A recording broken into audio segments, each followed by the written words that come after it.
Real Madrid bakal mengharapkan sentuhan ajaib Zinedine Zidane ketika menyambangi Manchester City pada duel leg kedua babak 16 besar Liga Champions pada hari Sabtu 8 Agustus 2020 dini hari waktu Indonesia Barat nanti. Laga ini sangat sulit bagi Los Blancos. Betapa tidak Madrid takluk 1-2 pada duel leg pertama pada Februari 2020 lalu. Namun saat ini kondisi jauh berbeda. Kedua tim sama-sama kuat. Madrid baru juara, Manchester City luar biasa tangguh di kandang. Selain mengusung misi penting ini, Zidane pun punya catatan pribadi yang tak kalah impresif. Tercatat, ini adalah duel fase gugur ke-10 beruntun selama Zidane jadi pelatih Madrid. Jelas perkara besar. Perannya begitu penting untuk Madrid musim ini.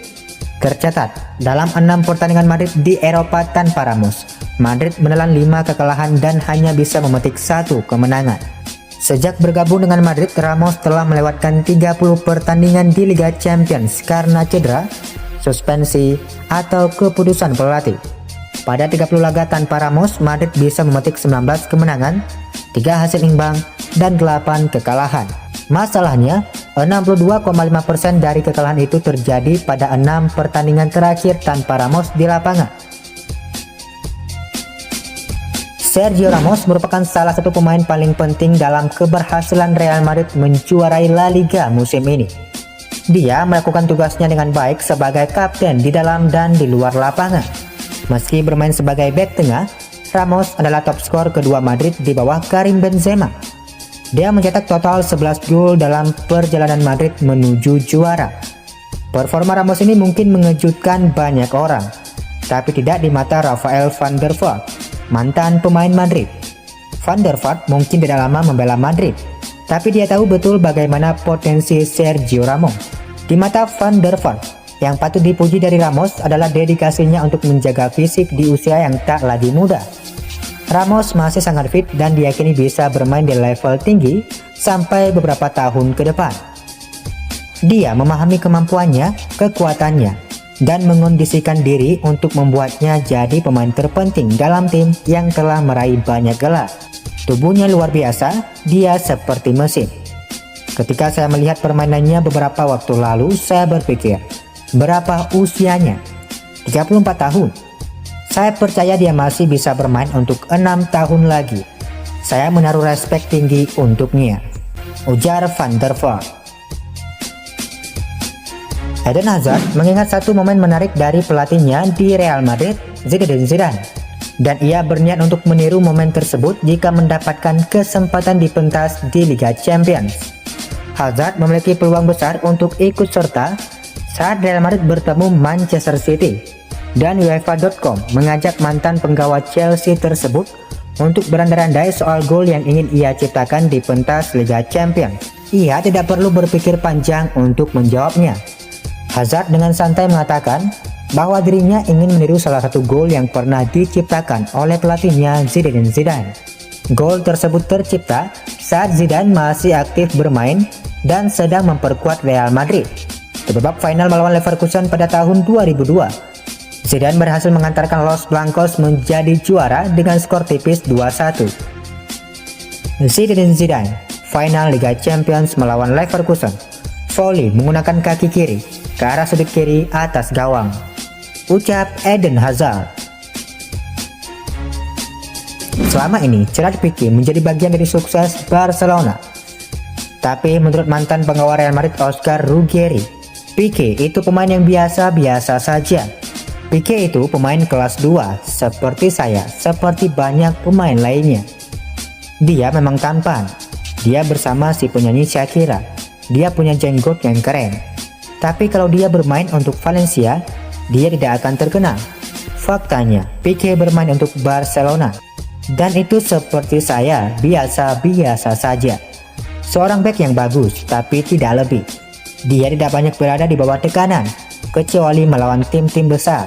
Sergio Ramos itu bek tengah terbaik di dunia sejauh ini, ucap pria berusia 58 tahun tersebut dikutip dari Marca. Real Madrid tanpa sang kapten Sergio Ramos kalah bertandang ke Manchester City. Eder Militao percaya diri bisa menggantikannya. Dia menjamin dirinya siap tempur untuk laga penting ini. Dikutip dari AS, dia mengatakan, "Perasaannya sangat kuat, ini momen yang unik untuk saya. Ramos tidak main dan saya harus menunjukkan kemampuan sepenuh hati, bermain dengan seluruh upaya. Lawan City, kami tidak akan diperkuat kapten, tapi saya di sini. Saya akan menjalani laga yang bagus, percayalah, kami akan berjaya." Chelsea membuat kejutan di bursa transfer. Kesulitan mendapatkan bek kiri incaran Ben Chilwell, kini The Blues bersaing untuk bisa membeli Sergio Reguilon pada awal musim 2020-2021. Sergio Reguilon bermain untuk Sevilla musim ini dan mampu membawa klub berada di 4 besar klasemen akhir La Liga. Pemain 23 tahun tersebut membela Sevilla dengan status pinjaman dari Real Madrid, dan Sky Sports melaporkan Chelsea telah menunjukkan minat pada Sergio Reguilon. Mereka siap bersaing dengan Everton untuk bisa membeli pemain asal Spanyol dan diyakini bakal membuat tawaran lebih mahal. Everton telah mengajukan tawaran senilai 18 juta pound sterling kepada Real Madrid untuk membeli Sergio Reguilon. Sedangkan Sevilla juga punya keinginan besar untuk membeli sang bek kiri secara permanen. Manchester United sepertinya perlu bergerak cepat setelah Real Madrid membuat rencana transfer pemain besar-besaran. Real Madrid tidak akan menghabiskan banyak uang untuk belanja pemain pada bursa transfer musim panas ini. Akan tetapi Real Madrid dikabarkan telah membuat rencana transfer besar-besaran untuk 1 hingga 2 tahun ke depan. Pasalnya, rencana itu diperkirakan mampu membuat Manchester United kelabakan. Hal tersebut dikarenakan nama-nama yang akan dibidik oleh Real Madrid juga merupakan incaran setan merah. Ada nama Erling Haaland yang juga masih dikaitkan dengan transfer ke Old Trafford. Kabarnya Perez merupakan penggemar berat Haaland dan ingin mendatangkan pemain Norwegia tersebut pada 2022 mendatang. Selain Haaland, masih ada Mbappe dan wonderkid Rennes, Eduardo Camavinga, yang akan didatangkan pada 2021. Master plan milik Los Blancos itu seolah memberi alarm bagi Manchester United untuk segera mengambil langkah. Jika MU kehilangan satu momen saja, bisa jadi rencana transfer setan merah akan gagal. Masa depan James Rodriguez tampaknya semakin jauh dari Real Madrid, dan MU telah kembali ke perlombaan untuk merekrutnya. Sejumlah klub telah menyatakan minatnya untuk mengontrak sang pemain, tetapi gajinya sebesar 8 juta euro per musim sulit bagi sebagian besar klub menyamainya. Namun Daily Express melaporkan MU berencana untuk bertemu dengan perwakilan James Jorge Mendes minggu ini. Dilaporkan bahwa pihak setan merah akan mengajukan penawaran awal 25 juta euro kepada Real Madrid. Umumnya, pemain top bakal bersikeras meninggalkan klub andai merasa tidak mendapatkan kesempatan bermain yang layak. Namun sepertinya hal ini tak berlaku untuk Gareth Bale yang bersikeras bertahan demi uang. Mengutip dari Diario AS, Bale diduga sudah mengambil keputusan untuk meraup setiap keping euro gajinya sampai kontraknya benar-benar berakhir. Bale mengantongi 14,5 juta euro per musim, sesudah dipotong pajak. Jumlah yang luar biasa untuk pemain yang lebih sering menghangatkan bangku cadangan. Artinya, Madrid harus membayar sekitar 60 juta euro untuk 2 musim ke depan jika Bale tidak menemukan klub baru. Mau tak mau, Zidane pun bakal terdesak memainkan Bale yang sudah dibayar mahal. Gelandang Real Madrid Luka Modric yakin bahwa timnya akan meraih banyak gelar juara meskipun tanpa Cristiano Ronaldo. Dilansir dari Sportskida, Modric menyebut bahwa ada tidaknya Ronaldo tidak akan berpengaruh pada Real Madrid. Bahkan pemain asal Kroasia itu yakin bahwa Real Madrid yang sekarang bisa menghasilkan banyak gelar juara meskipun tanpa Ronaldo.